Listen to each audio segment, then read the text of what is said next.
Dear students, आज एक ऐसे स्टूडेंट से मिला रहे हैं जिन्होंने +2 किया, ठीक, उसके बाद ग्रेजुएशन किया Shri Ram college of commerce Delhi university, फिर सीए फाइनल छोड़ दिया, नहीं करेंगे, और इसके बाद आइए पेशेंस रखिए, इसके साथ RRB regional rural bank qualify किया, वो भी छोड़ा कि नहीं करेंगे, finally central bank of India qualify कर गया पीओ, और ज्वाइनिंग के इंतजार में है। रीजन अलॉट होगा अभी, जैसे इलेक्शन के तुरंत बाद इनका पोस्टिंग होगा। ठीक, हम लोग ऐसे ही विचार किए थे कि इसका भी चूंकि अच्छा अनुभव है, और बाय द वे पहली बार में निकाल दिया, ठीक, पर ऐसा नहीं है कि फर्स्ट अटेम्प्ट निकाल दिया तो बहुत ज़्यादा टैलेंट है, ऐसा कुछ नहीं है।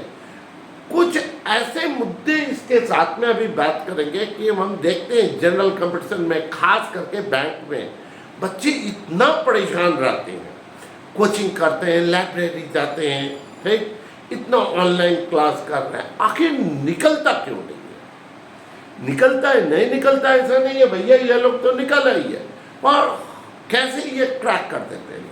तो इस मुद्दे पे ही हम लोग अभी बात करेंगे कि बैंकिंग का जो ये एग्जामिनेशन होता है, ठीक, तो ये कैसे क्रैक करते हैं, ठीक, बताइए अवनीश बाबू। सर, सबसे इम्पोर्टेंट है कि आपका कॉन्सेप्ट बहुत अच्छे होने चाहिए।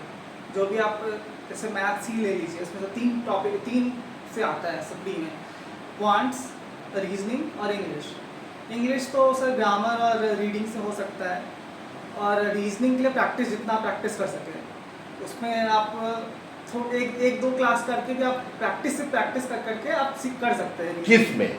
रीजनिंग में सबसे जिसमें टाइम लगता है वो है क्वांट्स। तो ये क्वांट्स में कॉन्सेप्ट्स बहुत अच्छे से आपको आने चाहिए। जैसे कि सर अगर आपके पास ट्रिक है तो आप भले आप प्री में सॉल्व कर सकते हैं। सर प्री में आप फटता कि टाइम भी कम होता है, वो डिमांड ही करता है कि आप ट्रिक लगा के सॉल्व करें। लेकिन सर मेंस में क्या होता है ना सर, कि कट ऑफ बहुत ही लो जाती है सर। बहुत लोग 5 क्वेश्चन सॉल्व नहीं कर पाते हैं।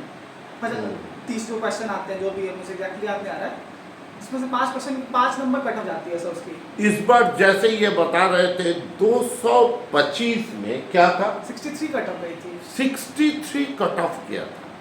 अब सोचिए स्कोर ही नहीं कर पा रहे। मेन रीजन जो बच्चे ग्रेजुएशन के बाद दे रहे हैं बैंक का, उनका एकमात्र कैसे ये हो सकता है, एक तो रीजनिंग प्रैक्टिस बोल है, और बाकी जो में क्या बोल रहे हैं, बेसिक बात करें।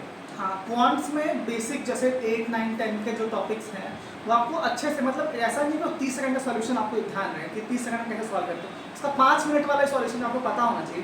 अगर आप फंस जाएँ, लेकिन उसका पूरा सॉल्यूशन आपको आना चाहिए, फिर आप पूरा सॉल्व कर सकें लॉन्ग मेथड से। इसका मतलब है आप क्या सजेस्ट करते हैं, पहले लॉन्ग मेथड का तरीका आना चाहिए। लॉन्ग मेथड तो आना ही चाहिए, आपको सॉल्व करने आना ही चाहिए, क्योंकि अगर जब नहीं लगे शॉर्ट ट्रिक्स तो लगाना ही पड़ता है लॉन्ग मेथड। आप एग्जाम में ये नहीं सोच सकते कि पढ़ लेते हैं, क्योंकि टाइम निकल चुका है। हाँ, एक चीज़ मैंने आज और भी बच्चों से बात करके देखा है, सभी कोचिंग मोस्टली टीचर्स ट्रिक की बात करते हैं, पर ये एकदम अलग टाइप से सोच रहा है। ये क्या सोच रहा है बताओ? कि कॉन्सेप्ट आपका 8, 9, 10 की कॉन्सेप्ट्स पे आप बहुत ध्यान दें। मोस्टली जो क्वेश्चंस आते हैं बैंक में वो 8, 9, 10 के होते हैं, मोस्टली 8, 9, 10 क्लास के। चैप्टर्स बता पाएंगे? क्वाड्रेटिक के मतलब इजी क्वेश्चन आते हैं, आप कर सकते हैं। क्वाड्रेटिक 10th में बहुत अच्छा टॉपिक है, आप उससे ज़्यादा आता ही नहीं है। आप अगर क्वाड्रेटिक जो 2-3 फॉर्मूलेज हैं आप अच्छे से उनको पढ़ रखें, अच्छे से समझ रखें। जैसे एक चैप्टर है क्वाड्रेटिक इक्वेशन, उसमें क्या होता है, x⁻² होता है, इसमें 2 सॉल्यूशन होते हैं, 2 रूट आते हैं उसके। तो उसमें बहुत छोटा सा कॉन्सेप्ट है, इसमें 1-2 ही फॉर्मूलेज हैं। अगर आप उस पर अच्छे से प्रैक्टिस कर ले तो आपको जनरल फॉर्मूले से आप सॉल्व कर सकते हैं। क्या इस चैप्टर से ज़्यादा आता है क्वेश्चन? ज़्यादा नहीं कह सकते, लेकिन सर ये सॉल्वेबल बहुत ज़्यादा होता है। सॉल्वेबल मार्क्स होते हैं, लगभग मानिए फ्री मार्क्स हैं आपके मेंस में। हाँ, कि आपकी कट ऑफ एटलीस्ट आपका जो अगर वीक भी है तो आपका कट ऑफ क्लियर हो जाएगा। अच्छा। Points of cut off clear होने के लिए इतना काफ़ी होता है। फिर नंबर सीरीज होते हैं, वो भी आप कर सकते हैं। नंबर सीरीज के लिए प्रैक्टिस चाहिए कि आप नंबर सीरीज के लिए पैटर्न ढूंढ पा रहे हैं। हाँ हाँ। और कोई ऐसी बात जो छोटे शहर से आ रहे हैं, मान लेते हैं विलेज बैकग्राउंड से बहुत सारे बच्चे देते हैं, उनके लिए क्या सजेस्ट सर वो करेंगे? मैथ्स और रीजनिंग में तो बहुत ही ज़्यादा अच्छे होते हैं, लेकिन उनकी जो सबसे ज़्यादा प्रॉब्लम हो जाती है सर इंग्लिश में। इंग्लिश में। इंग्लिश, लेकिन यहाँ सबसे अच्छी बात है कि इंग्लिश यहाँ बोलने वाली नहीं है, यहाँ लिख मतलब गलतियाँ ढूंढनी है, चाहे आपको उसमें से आंसर करने हैं, हाँ। तो आप उसको प्रैक्टिस करके जल्दी ठीक कर सकते हैं बोलने के बजाय। तो इंग्लिश के लिए क्या सजेस्ट करें? इंग्लिश के लिए सजेस्ट करेंगे ग्रामर, आप ग्रामर अच्छे से पहले पढ़ ले। हाँ। जितना से ज़्यादा हो सके उतना आप रीडिंग करें। रीडिंग से आपको क्या होगा, नए वर्ड्स मिलेंगे, और क्योंकि वोकैब भी आती है, वोकैबलरी भी आती है, पूछता है इसका मीनिंग क्या है या एंटोनिम क्या है, सिनोनिम क्या है, उसमें भी आपको हेल्प मिलेगी। क्योंकि आप नए नए वर्ड्स हर रोज़ देखेंगे तो आपको वो ऐसा डर नहीं लगेगा कि नए वर्ड्स मिलेंगे तो इसका मतलब क्या होता है। आपको फिर पढ़ने से क्या होता है कि आप सेंस बनाना चालू कर देते हैं कि एग्जैक्टली आपको पता भी नहीं है वर्ड का मीनिंग मतलब, तो भी आप पता कर सकते हैं कि इसका लगभग क्या मीनिंग हो सकता है उस सेंटेंस।